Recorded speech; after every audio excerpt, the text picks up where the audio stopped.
Bonjour tout le monde, soyez bienvenus à ce tout nouvel épisode de CVGVC. Donc aujourd'hui, encore une fois, je suis avec la princesse Molestia. Salut tout le monde. Et le film d'aujourd'hui, sans grande surprise, si vous avez vu mon précédent épisode, on va parler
Apocalypto, sorti en 2006 et réalisé par Mel Gibson, acteur star des Mad Max, et George Miller a bien fait de ne pas reprendre Mel Gibson parce que récemment dans Expendables 3, niveau scène d'action il était limité. Mais voilà, Mel Gibson est quand même la star aussi de L'Arme Fatale, et en tant que réalisateur il a réalisé deux films devenus cultes, Braveheart et La Passion du Christ, dans lequel ce dernier a eu beaucoup de problèmes, surtout des controverses. Sinon, niveau acteur, que des inconnus. Vraiment, il n'y a que des inconnus, à part Mel Gibson lui-même, qui est en tant que réalisateur, producteur et scénariste, il n'y a pas d'acteur connu dans ce film. Mais voilà. Sinon, je devais parler du succès du film, vu que c'était un film qui était très attendu en 2006, avec 40 millions de dollars. Le film va remporter plus de 120 millions à travers le monde. Ce n'est pas le plus gros succès de l'année, mais par rapport à son budget, c'est quand même un très bon succès. Apparemment en France, il a eu des résultats assez déplorables. Et niveau critique, les critiques sont très satisfaisantes, mais bien sûr, il y a des critiques un peu idiotes autour du film, dont venant d'historiens. Mais j'y reviendrai. De quoi parle donc ce film ? L'histoire est qu'au fond de la forêt mésoaméricaine, à savoir au Mexique, on suit Pas de Jaguar, qui est grosso modo un des chasseurs du village, qui bien sûr lui et son clan va être attaqué par un groupe Maya qui cherchait justement des nouveaux hommes pour des sacrifices. Justement, les Mayas, ils font des trucs très simples. Ils tuent les hommes, ils tuent même les femmes, les enfants aussi, et brûlent leur village. Bien entendu, ils les emmènent chez eux, tout en ayant aussi quelques morts dans leur chemin. Et bien sûr, c'est un autre Pas de Jaguar qui va s'échapper et décider donc de retrouver sa femme et son enfant, qu'il a caché précieusement. Mais voilà, les Mayas sont derrière lui et ils vont tout faire pour l'empêcher de s'enfuir. Voilà, c'est grosso modo presque comme un espèce de road movie dans la jungle, en plein air sombre venant de la civilisation Maya. Ce qu'on peut dire, si on devait faire un coup d'histoire, on peut dire que la civilisation Maya, contrairement à ce qu'on pensait, et également aussi à ce que contrairement à ce que les historiens pensent, surtout quand ils ont critiqué ce film, c'est que les Mayas, c'était pas des gens tendres à la base. C'était ça, des grands mathématiciens. C'était une civilisation qui était fascinante, mais sa part sombre, parce que toutes les civilisations, même les plus grandes, ont une part sombre. Les Mayas étaient un peuple extrêmement violent. Faut dire qu'au début de la civilisation Maya, il est écrit que ils ont tué tout un peuple et ils ont rapporté à leur chef, entre guillemets, 8 sacs d'oreilles et de bras. Vous voyez le niveau. Et bien entendu, les sacrifices humains. Les sacrifices humains, ça se divise soit par de la décapitation, par de l'arrachage de cœur, par de l'embrochement, ou alors par se faire dévorer par des animaux, au choix. Mais voilà, sinon les civilisations mayas n'étaient pas non plus quelque chose de très tendre non plus. Mais bon. Voilà de quoi je pense de ce film. On sait ce qu'on va voir. Déjà, si je dois parler des qualités. La réalisation de Mel Gibson, super, il n'y a rien à dire. Les plans sont magnifiques, il s'est bien travaillé. Les décors, apparemment Mel Gibson était vraiment allé dans la jungle au plein milieu du Mexique. C'est pour ça qu'il y a cette sensation de réel juste dans les décors. Les costumes ainsi que le maquillage, assez bien fait. Enfin, après, c'est vrai que ça fait un peu bizarre de voir les Mayas comme ça. Contrairement aux vrais Mayas, apparemment ils avaient un grand accoutrement, les masques très bien soignés de ça. Ici, ça ressemble presque à des peuples indigènes qui se défiguraient presque le visage pour se montrer effrayant. Et bien sûr, sans oublier, les effets spéciaux, il n'y en a pas beaucoup, vraiment pas beaucoup, à part les scènes gore, mais c'est tout. Et toujours pas de scène de sexe? Non, Princesse Molestia, il n'y a pas de scène de sexe dans Apocalypto. Zut. Et bien sûr, le titre du film, parce que justement, beaucoup de gens sont divisés par le titre du film, qui s'appelle Apocalypto, justement. Alors, on est tous d'accord que Apocalypse, quand on pense à Apocalypse, c'est souvent fin du monde, c'est vraiment la fin de quelque chose. Apocalypse, chez les Grecs, ça veut dire une révélation ou un nouveau départ. À savoir que l'Apocalypse, c'est une révélation de ce qui va se terminer et de ce qui va commencer. Et ici, c'est pas vraiment anodin que Mel Gibson a choisi Apocalypto pour le titre. C'était vraiment pour l'idée de base. Une destruction de l'intérieur de la civilisation maya. Que tous les trucs traditionnels que font les Mayas, c'est grosso modo ce qui va provoquer leur perte. Et également qu'ils se sont sentis un peu trop fiers de leur culture, qu'ils sous-estimeront par la suite ceux qui vont les envahir, à savoir les conquistadors. Je sais que j'ai un peu spoilé la fin, mais en soi, quand on parle d'un film traitant sur la fin de la civilisation maya, c'est pas vraiment incroyable. Sinon, ce qu'on peut dire, les acteurs. Les acteurs ici, comme je l'ai dit, ce sont tous des inconnus, mais ils sont tous excellents. Pour une fois, parce que ça arrive souvent que pour des inconnus, il y a souvent quelque chose qui... T'as l'impression que les acteurs, parfois, ils calent un peu parce qu'ils ne sont pas extrêmement expérimentés. Mais ici, pour le coup, c'est vraiment... Ils ont bien joué. Et vraiment, ils sont crédibles dans leur jeu. Même les acteurs enfants qui s'y trouvent, ils jouent très bien. Et sinon, que dire du scénario?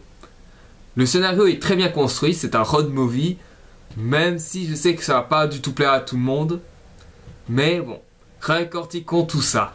Déjà, le début du film commence à un petit plan, justement, où on expose le lieu, à savoir la jungle.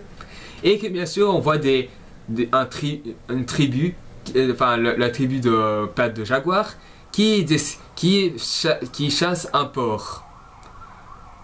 Mais bien sûr, jusque-là, ils font des techniques, le fouet. Puis il sort un gros mécanisme assez bizarre, mais qui fait son office, vu que c'est fait en bois.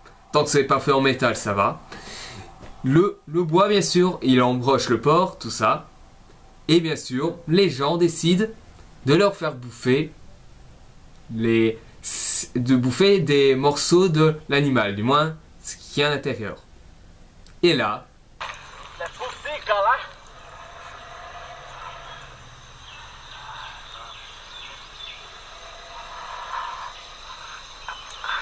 smooch. Jumbo tech.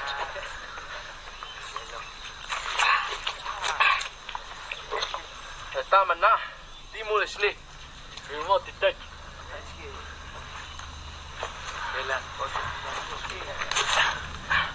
Kagale, Shikin, Jumbo tech.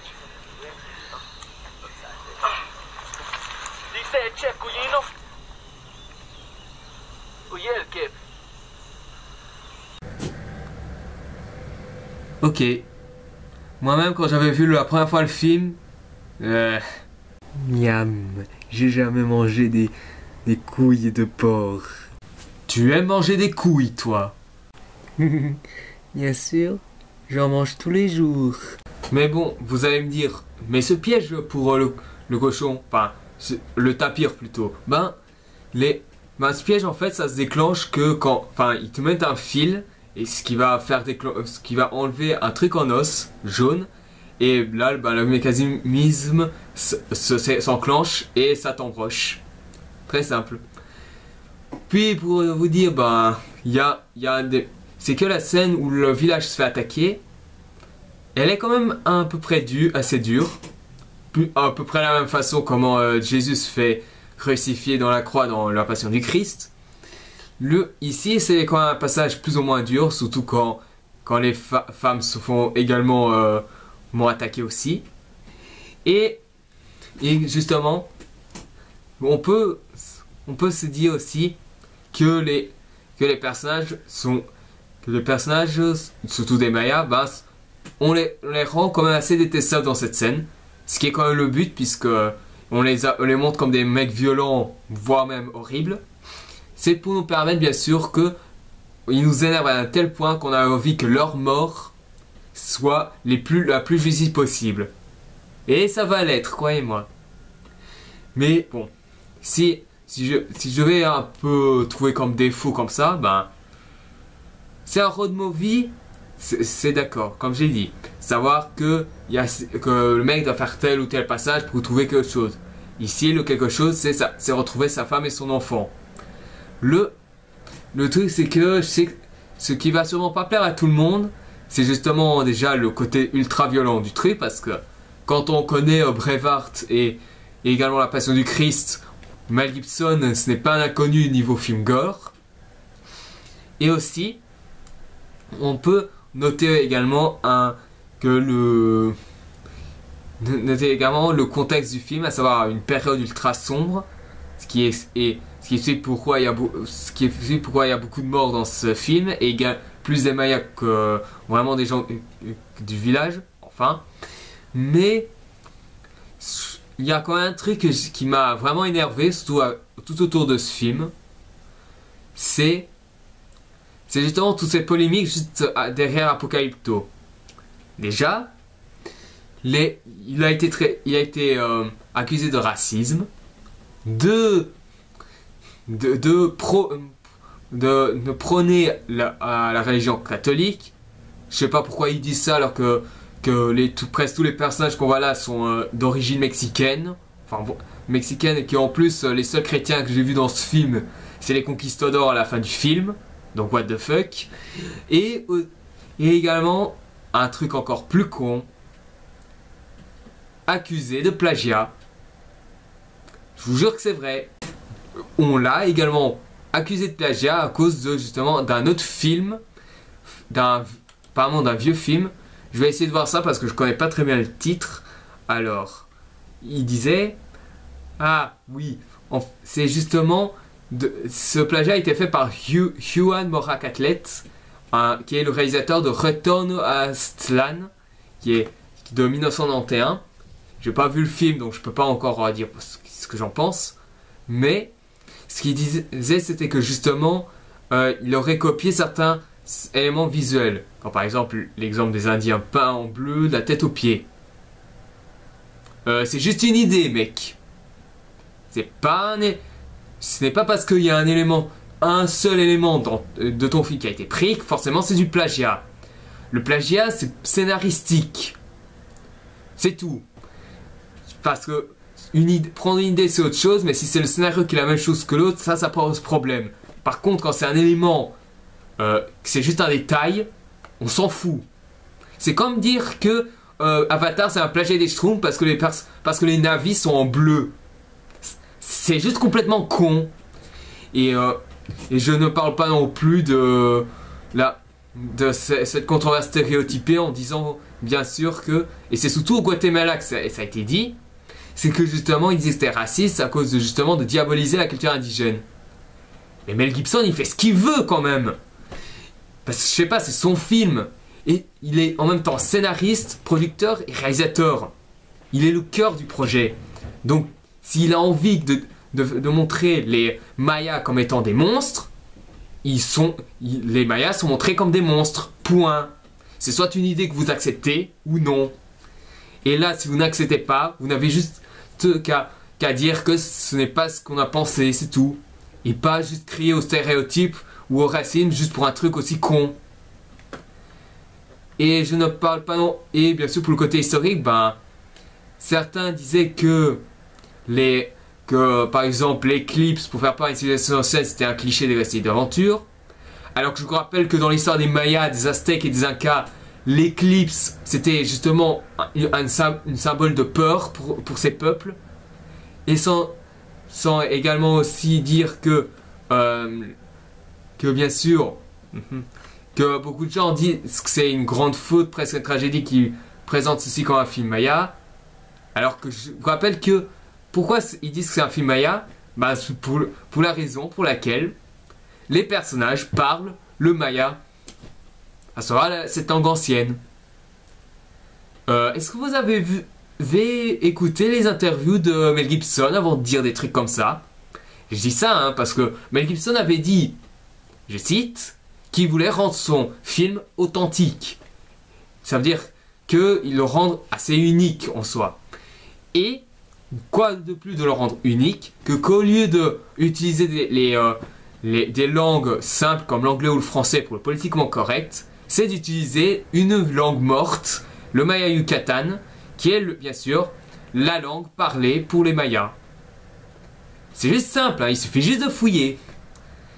Et ensuite, il y a une seule personne qui a bien sûr dit quelque chose par rapport au film. Et bien sûr, c'était un archéologue de mayaniste qui s'appelle Marie-Charlotte Arnold. Je lis parce que je ne connais pas très bien le nom. Elle disait bien sûr que le film se repose surtout sur une certaine documentation. Donc, de manière générale, je n'ai pas été excessivement choqué par la Constitution. Oui, je vous rappelle que vous vous rappelez de ce que j'ai parlé des sacrifices humains. Les Mayas ne sont pas tendres. Donc voilà, faut un peu arrêter les conneries sur ça. Et je devrais aussi parler des critiques. Alors, bien sûr, les critiques sont restées favorables, soit en Amérique ou outre-Atlantique, aux États-Unis, même en Asie. Je sais pas s'il est allé en Asie, mais bon. Pour vous dire, je vais vous lire quelques-unes. D'abord, la première. Animé d'énergie démentielle, Gibson offre une version extrêmement pessimiste d'une humanité intrinsèquement barbare. Muni d'une caméra numérique ultra légère, il réinvente pour aujourd'hui une forme de caméra primitive et viscérale avec des résultats totalement convaincants. Là je suis d'accord, rien à dire sur la réalisation, ils ont bien démontré, et aussi la vision, vu que c'est la destruction de l'intérieur d'une civilisation, normal que c'est pessimiste, mais bon. Au moins je suis assez d'accord sur ces critiques là. Puis, Paris Match. Apocalypto est avant tout un grand film populaire dont certaines scènes peuvent prêter à sourire. Mais qui, si vous vous laissez embarquer, vous garantit un voyage original et mouvementé plutôt exceptionnel.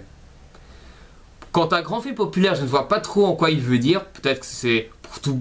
S'il voulait dire tout public, alors là, je pense qu'il est à côté de la PAC, puisque quand tu vois des scènes violentes, surtout quand tu vois le partage d'organes et aussi des boules à ses compagnons, et également certaines scènes gore, c'est pas vraiment populaire que ça, enfin. Mais bon, voilà, c'est quand même une bonne critique. Puis, le Figaroscope. Avec son exotisme somptueux, à la fois précis et intemporel, Apocalypto est une parabole puissante et spectaculaire sous une fin de civilisation. Mais sur fond de décadence et de chaos sanguinaire, on assiste à la naissance d'un héros. C'est vrai que, si on regarde aussi l'émission du Ciné Bobine, il avait appliqué justement que que la naissance du héros, alors ça va pas de Jaguar, fait un peu penser au personnage de Schwarzenegger dans le film Predator de John McTiernan. C'est vrai quand même qu'il y a un peu de ces élans-là, même si bon, le lien avec Predator, ça reste plutôt subtil. Mais bon. Puis, Télécinéops, celui qui, bien entendu, a fait des critiques négatives sur le Hobbit 1 et 2. Que je ne remercie pas pour ça. Mais là, par contre, j'ai été surpris pour sa critique. Télécinéops a écrit « Un extraordinaire récit d'aventure, dont la violence éprouvante mais nécessaire atteint plus d'une fois une grandeur à laquelle le cinéma américain ne nous a guère habitués. » C'est vrai qu'on regarde... c'est vrai que si vous passez de Tekken 3 à Apocalypto, c'est vraiment un petit coup de fraîcheur quand même. Puis finalement Télérama, qu'on voit que niveau critique mauvaise, ils sont nuls. Je vous cite. Nouvelle boucherie signée Mel Gibson chez les Mayas. Attention on avait. C'est tout ce qu'ils disent. Mais c'est pas la pire critique négative qu'ils ont fait, puisque la pire négative qu'ils ont fait, c'est sur Interstellar. Ils ont juste dit, tout est mauvais sur Interstellar. On voit bien le niveau de critique des mecs, hein. Je pense que, maintenant que je me demande, quand est-ce qu'ils vont virer ces journalistes qui font des critiques comme ça chez Télérama? Mais quand on y pense, ce sont des mecs qui prônent le cinéma français, alors que le cinéma français, il est encore plus dans une impasse que le cinéma américain. Le cinéma américain a beau faire rester dans des modes comme le film Marvel ou les films pour jeunes, mais au moins ce sont d'autres univers, alors que les films français, la plupart, surtout quand ils se centrent que sur les drames et sur les comédies françaises, la plupart n'arrivent même pas à se renouveler, et donc on a l'impression de revoir presque le même film. Donc... pour Télérama, payez votre critique de merde. Ou pire. Si tu veux, tu peux me les laisser. Oui, Princesse Molestia, tu peux t'occuper de Télérama. Bon. Sinon, niveau scène d'action, puisque les scènes d'action, c'est plutôt des une grande course-poursuite, qui commence plus ou moins bien après que Pat Jaguar a failli se faire sacrifier, et que il a dû fuir... les Mayas qui ont voulu lui tirer des flèches sur le dos. Et bien sûr, c'est bien plus tard, il y a des Mayas qui se font bouffer par... il y a un Maya où son visage s'est complètement fait déchiqueter par un jaguar. Classe. Et aussi délicieux si on est psychopathe. Mais, voilà. Pour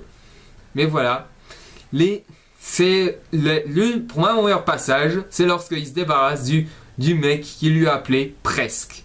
Ou Kounia, quelque chose comme ça en maya. Enfin, regardez par vous-même.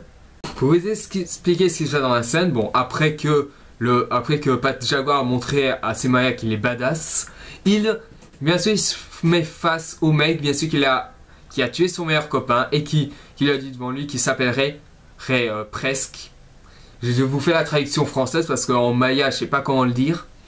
Mais voilà, la scène arrive et elle est géniale. Vraiment géniale. Je vous laisse regarder, mais vraiment.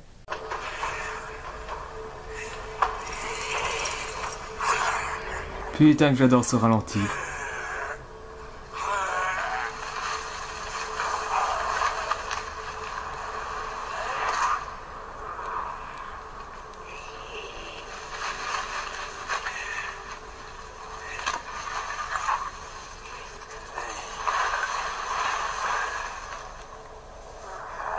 Et regarde, je te donne un coup de main.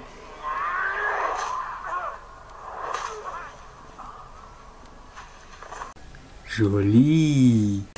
Ne t'inquiète pas, Princesse Molestia. Le combo final, il est très impressionnant lui aussi.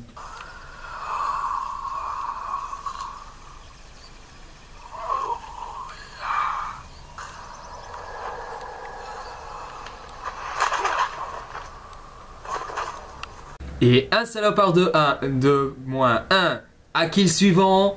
Mais bon, ce qui est un peu dommage, c'est que ce mec-là, ce n'est pas le chef de la bande. C'est un certain Zero Wolf, son nom. Oui, c'est assez bizarre. Mais bon, sa mort aussi, elle est pas mal. Et ça me fait un peu... mais ça me fait souvent un peu rire cette situation. À chaque fois, c'est comme ça.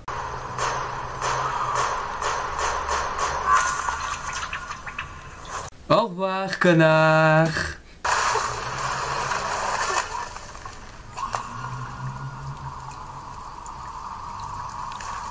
Et bref, la fin, bah, les conquistadors arrivent. Pas de Jaguar a trouvé sa femme et son enfant. Sa femme demande si on devrait aller visiter les Espagnols, mais Pas de Jaguar, qui est sûrement le plus intelligent, décide de s'enfoncer dans la forêt pour bien sûr se faire une nouvelle vie et laisser le restant des Mayas se faire tuer par les Espagnols. Enfin, donc voilà. Pour conclure, Apocalypto est juste et grandiose. C'est peut-être pas un énorme chef-d'œuvre, mais il est grandiose. Mise en scène superbe. Les effets spéciaux, bon, il n'y en a pas beaucoup, mais le peu qu'il y en a, à savoir les scènes sanglantes, sont vraiment très bien foutues. Les acteurs, tous inconnus, s'en sortent très bien. Les décors sont magnifiques. Les costumes ainsi que la représentation de l'ère Maya est vraiment respectueuse, avec des petites différences bien sûr. Et, bien entendu, l'histoire qui, franchement, est très simple, à savoir un road movie, mais qui a son impact et qui a vraiment quelque chose d'excellent à proposer. Donc, voilà. Maintenant, je vais laisser Princesse Molestia dire son avis. Qu'est-ce que t'en as pensé? Eh bien, pour moi, ça a été un coup de cœur. Pour moi, tout c'était bien fait. Là, les personnes qui jouaient étaient vraiment crédibles. Et même les rebondissements sont assez excellents. Après c'est vrai que la violence peut dégoûter certains et qu'il n'y a pas beaucoup de scènes de sexe, malgré un truc qui est politiquement incorrect. Mais sinon, voilà, les scènes violentes sont vraiment présentes et assez jouissives. Sinon, coup de cœur pour moi. Je suis très heureuse. Très bien, alors ça veut dire qu'on est dans la même longueur d'onde. Bon, donc, pour la prochaine critique, on verra. Sinon, sur ce, je vous dis merci d'avoir vu cette vidéo. J'espère que ça vous aura plu. Si vous avez aimé, mettez un j'aime. Si vous voulez en savoir plus sur une vidéo à venir, abonnez-vous. N'oubliez pas de me poser des questions et de me proposer des jeux vidéo ou des films. Ou également de regarder mes précédentes vidéos de cette chaîne ou dans mon ancienne chaîne pour voir mes améliorations au fur et à mesure des vidéos. Donc voilà. Mais bon, pour terminer cette vidéo, j'ai quand même une petite question, Princesse Molestia. Qui toujours.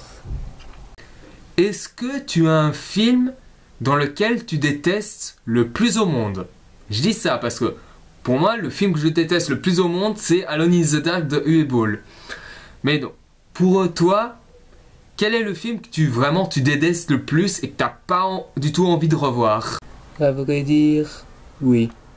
Mais je te laisse en image pendant que moi je vais aller méditer. Oh, mais tu me donnes même pas le... Salut, moi c'est Clover et je viens de Beverly Hills, la ville la plus magique de la Terre. Mais ce n'est pas tout, j'ai un secret à vous révéler. Ça nous est arrivé le jour de la rentrée des classes, à mes deux meilleurs amis et à moi-même. Alors, si vous voulez savoir comment nous sommes devenus des Total Spies, venez nous voir au cinéma.